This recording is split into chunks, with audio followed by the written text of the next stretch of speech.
Today's video, I'm going to be answering a comment that was on a previous video, the video that I described the first 2 years of your math journey at a community college level. So in this video, I'm going to answer a comment that was left on that video about, well, what happens next? What's the next 2 years look like? So the specific comment was, how many math-specific courses must you take in the last 2 years after you transfer to a university? So that video was based around the fact that it was just community college, because I went to a community college. I've taught at many different community colleges. I'm familiar with that path.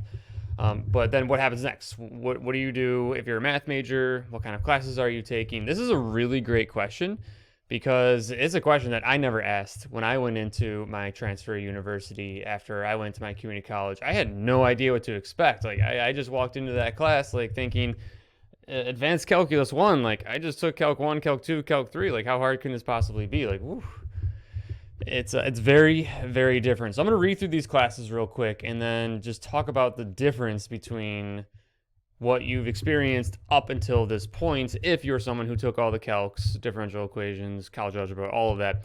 So the classes that I took, so I went up and I pulled up my transcript and I wrote down all the classes that I took in my final 2 years. So I took linear algebra, advanced calc 1, advanced calc 2, topics in geometry, probability and statistics, abstract algebra, and history of math. So I did double major in math and secondary ed, so I could qualify to be a high school math teacher. So my path wasn't 100% a pure mathematics path. So if you are doing pure math, you might have a little bit, because I had to take education classes on top of that. So I didn't take all of the pure math classes, but I did take a lot of math. As you can see, like this is roughly 2 to 3 classes, more like 3 classes per semester, 3 math classes per semester, in addition to education classes, because that final semester I had a student teach, so I don't do any math during that or other than teaching math. So this was all through 3 semesters of math in summers.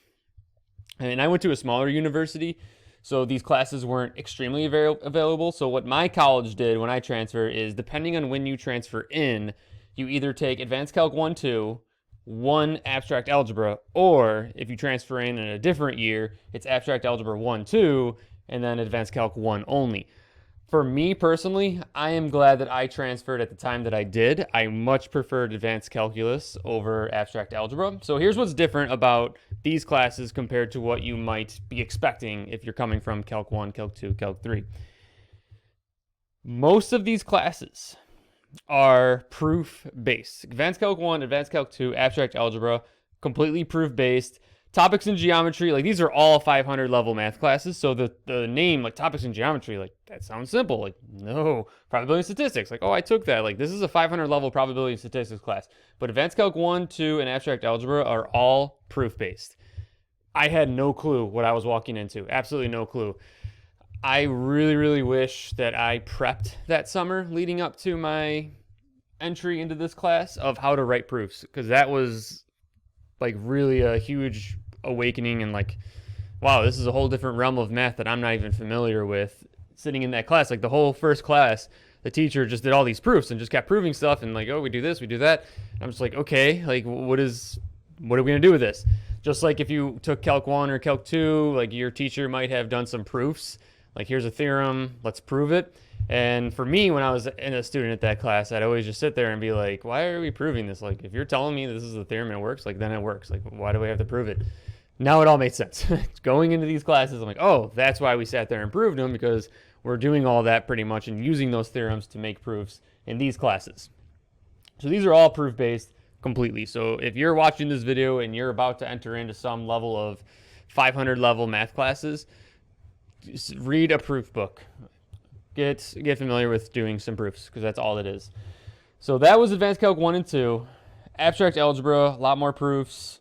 I found this Abstract Algebra, for me personally, this was my hardest class out of everything that I ever took. Abstract Algebra was really, really tough.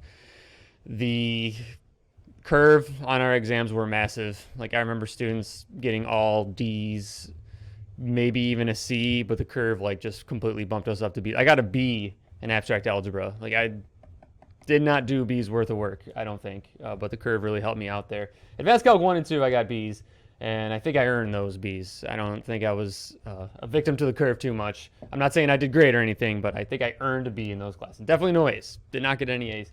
These are tough classes if you're not familiar with proofs. Linear algebra was a lot of fun. Topics in geometry was a lot of fun. Probability and statistics. I love probability and statistics, so this was a very enjoyable class for me. It was difficult. I remember one exam, the teacher was passing out the day of the exam, and the whole time he's passing it out, he's just like, oh, this test is a joke. Like, this is so easy, blah, blah, blah. He's going on and on about passing out these exams and how easy it's going to be. We get him back the next class, and like everyone just did terrible. Like a lot of people got D's, C's. I don't remember what I got specifically, but yeah, it was not that easy. And the teacher just sitting there saying how easy it was going to be didn't help anything. I always make a joke when I'm passing out an exam how hard it's going to be, just to kind of break the ice, because everyone just gets so nervous. Like I'll say like, oh, like no one's ever passed this exam before. Like this is so hard. And just to calm everyone down a little bit, like it's not the end of the world. It will be okay. But not that guy. He was saying how easy it was and how we should be ashamed of ourselves. But whatever. History of math was cool. This is a summer class. Nothing really too complicated there with history and math. It was just literally learning about different cultures and different evolutions of math throughout history. It was pretty cool. Nothing too crazy. No proofs or anything like that I remember. It was a pretty straight. It was for like teachers in elementary would take it. Elementary ed would also take it, so it wasn't anything too out there in terms of math. But this is what I did my final 2 years. Everyone's path is going to be different, especially if you're a pure mathematics major. You're probably taking some sort of computer science classes or even a little bit more like physics. Like I never had to take physics. So that's just something to look into. They might be taking some sort of science classes and computer science classes possibly. Like I don't know, but this was just my journey. So hopefully this gives you an idea of what you should expect in your final 2 years. Emphasize this one more time. Learn how to prove things. Do some proofs. Read up on proofs. Get familiar with some proofs, because these classes are all proofs. And I know there's even classes that I didn't take that had more proofs too. Because the way, again, a small university, the way the transfer works, you can like take some classes, but you don't have to take others. Like if you take this class, you don't have to take that. And I don't remember like where I might have taken linear algebra over something else. Like I don't remember what the other options were, but I tried to find non-proof based classes, and linear algebra was one of them. Probability and statistics and topics in geometry, I might have substituted out a proof class for one of these. I don't really remember, but this was my favorite. Probability and statistics and linear algebra was a lot of fun too. But hopefully this helps, and good luck if you are transferring. Good luck with your final 2 years. Hopefully it goes okay, and hopefully these classes don't hurt you too much.